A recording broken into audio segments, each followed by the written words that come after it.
Damn, Willis. Look at that. Oh, wait. Was this supposed to be twin turbo?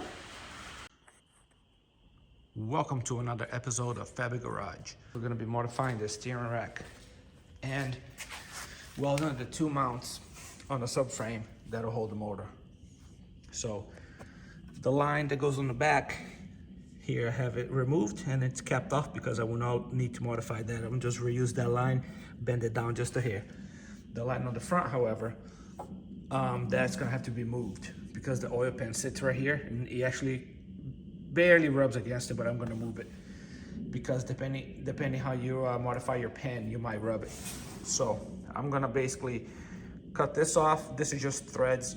They used to hold the Miata stock power steering line in place. So I no longer need that. Cut that flush. Probably, you can basically cut this off and move it anywhere in the circle because inside here is just a piston. And the seal comes back to probably right about right here and then goes the other way. So as long as you keep it in the same line, you should be good. Luckily, this is not like a bubble flare fitting or anything. This is just a benjo bolt. So it makes it even easier to modify because I can legit just cut it right here, drill a tiny little hole here, and weld that, and then just weld this hole shut. So hopefully that'll work for us. So I still have to cap the two holes here on both sides, but I have a perfect plate for that. I just haven't done it yet. As you can see, both sides are primered. So once I modify just this line here, I'm actually gonna reuse the same line. I'm just gonna run it from the back and I'll just bend this accordingly. But I should be able to reuse both stock lines, which is good. Like I said, keeping it on budget. So yeah, let me get cutting, welding, modifying, and we'll see how it turns out. Okay, as you can see, just cut that flush. That's what this was here. This was the one that was just threads, which I'm gonna flatten it out so you wouldn't even know it was there. So now I'm gonna basically just close this up with weld. After I cut it, I put the vacuum here just to suck up any little bit of shavings or anything that did fall in there. Hopefully I got it all, but I'm sure it'll be fine anyway.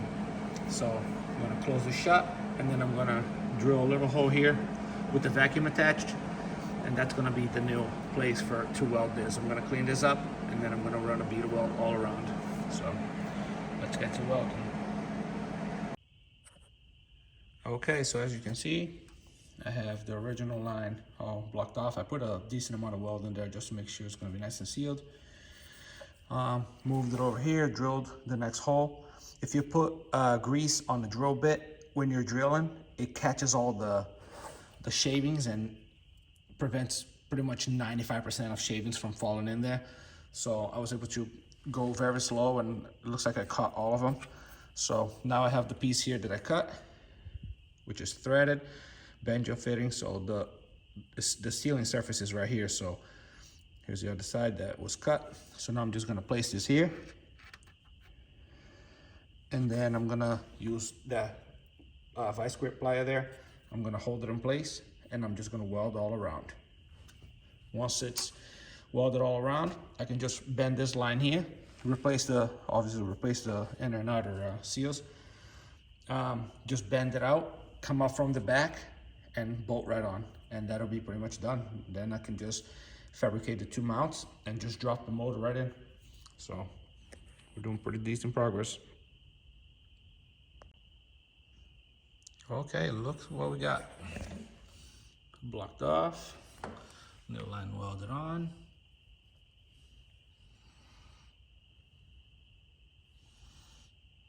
So we're pretty good. Throw a quick coat of paint on it, but now the line faces down. So if the car's on the lift, you're gonna see it facing down just like an oil drain. So if I have any issues with it, it'll be nice and easy to get to, but the pan will now, you can come as close as you want from the rack and we're gonna have no clearance issues at all.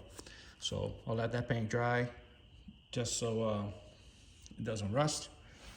And we're pretty much done. So now, I don't know if you guys are familiar with the pan, but I'll show you here. So the Mustang pan has to be modified.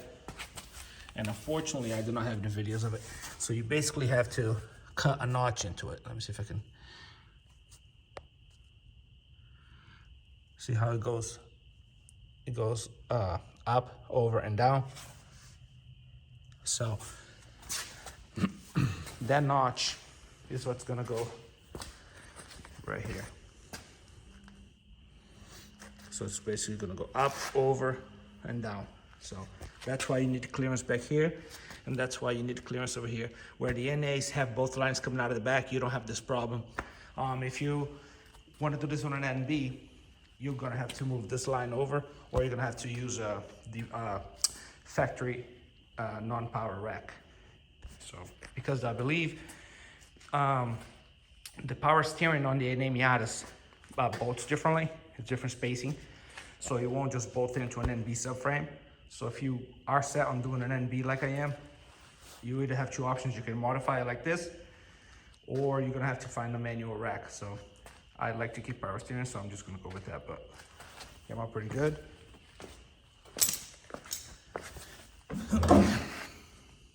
So now all we have left is take out these struts. I'm gonna put some of the coilovers on so I can put it back up on the car.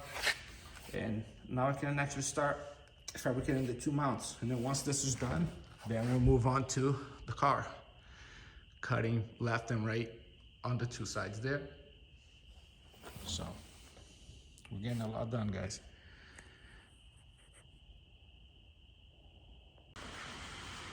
Damn, Willis. Look at that. Oh wait, was this supposed to be twin turbo? Oh, I guess so. Yeah, I wish. We're gonna keep it carbureted, guys. I'll split this on the bench. Sorry, maybe next time. But there is a slight chance, actually there's a pretty good chance, that we're gonna run a little bit of nitrous with this thing. The problem is you put too much power in a Miata and you end up losing to a scooter because you just sit there doing a burnout instead of actually getting grip. I think the amount of power this motor is going to put out is going to be just right. There are a lot of people who have done LS swaps, and that's pretty much just right. But then you get the people that do a turbo LS or a twin turbo LS, and now they're sitting there doing a burnout, and they're not getting any grip. There's people who've done Hellcat swaps. Again, no traction. So I think for the drivability of the car, I think a 302 will be fun. It'll be fun to have a shot of, 75 shot of nitrous. So if you're on a highway and you already have a good grip and you just send it. But let's get the car moving under tone power before we start adding more. But look at that. We have the motor sitting on the well, it's not really sitting on the subframe. It's floating over the subframe, just so I can make sure I have all my clearances. Now that this motor's sitting on it, you can see why. So the motor's just floating. Now you can see why we had to modify the front subframe. So we have about probably 1.5 inches, 2 inches of a room up here that I can go forward. And over here we have, it's pretty close. So I'll show you here. This is why I was saying that we're better off moving that line, because you see, if that line was facing the other way, if that line was facing this way, it would be hitting the back of the pan. So now that's facing down, no issues at all. So this goddamn phone. Sometimes I try and make videos. I'm making videos with my phone because I just started, and this is what I got. It makes pretty good quality videos. It's just the focus on this thing. It's just got a mind of its own. But anyway, yeah, guys, the motor is sitting on top. So I came up with a plan. I was gonna weld up the two mounts, get this thing sitting and bolted down. But the problem is I want to keep the motor as far back to the firewall as possible without hitting, obviously. So I think what I'm gonna do is I'm gonna move on to the car. I'm gonna do all my cutting, plating, cleaning everything out that I have to do here. And then I'm gonna put my coilover, my front coilovers on. I'm gonna bolt up this front subframe onto the car. And then I'm gonna drop the motor in, get the motor exactly where I want it, where it's not hitting the firewall, where it's far forward enough. And then I'll tack my mounts for both sides. I'll jack up the motor out of the car. I'll do all the welding, and then I'll be able to drop the motor right in, and it's gonna be exactly where I want it to be. I just don't wanna spend all this time fabricating the mounts out of the car, and then I go to put it up, and it's like, oh Jesus, now it hits the firewall, or you know what I mean? So if I can test fit it and then make the mount, I think it'll be a smarter idea. So basically what I'm gonna do is I'm gonna get going on cutting and plating. So that's gonna be the next episode. It's gonna be modifying the actual structure of the car in front so we can fit this thing in there. But it's looking pretty cool. I mean, I've never thought I would have this motor sitting on the subframe. With all this time I've been trying to do this to this car, I never thought I'd have this much done and so little. I mean, let's be real. I've only been working on this car for a couple of weeks total. You know, I don't work on this car throughout the whole week. I'll come out to the garage because you do have to spend some time with the family. But I come out to the garage and I spend a few minutes here and there during the week. The weekends is usually where I spend all my time. But this weekend coming up now, it's gonna be Easter, so there goes that. I'm just kidding. It's good to spend time with family. So I won't be able to work as much on this motor as I would have if it wasn't a holiday, but that's all right. We'll just eat a lot and take a nap and recover. So that way the week after we can get going again. But yeah, it's starting to look pretty good. So I'm gonna move this motor out of the way. I'm gonna move the subframe out of the way. I'm gonna clean this place because this place looks like a bomb went off. There's tools everywhere. I'm gonna put all my tools away.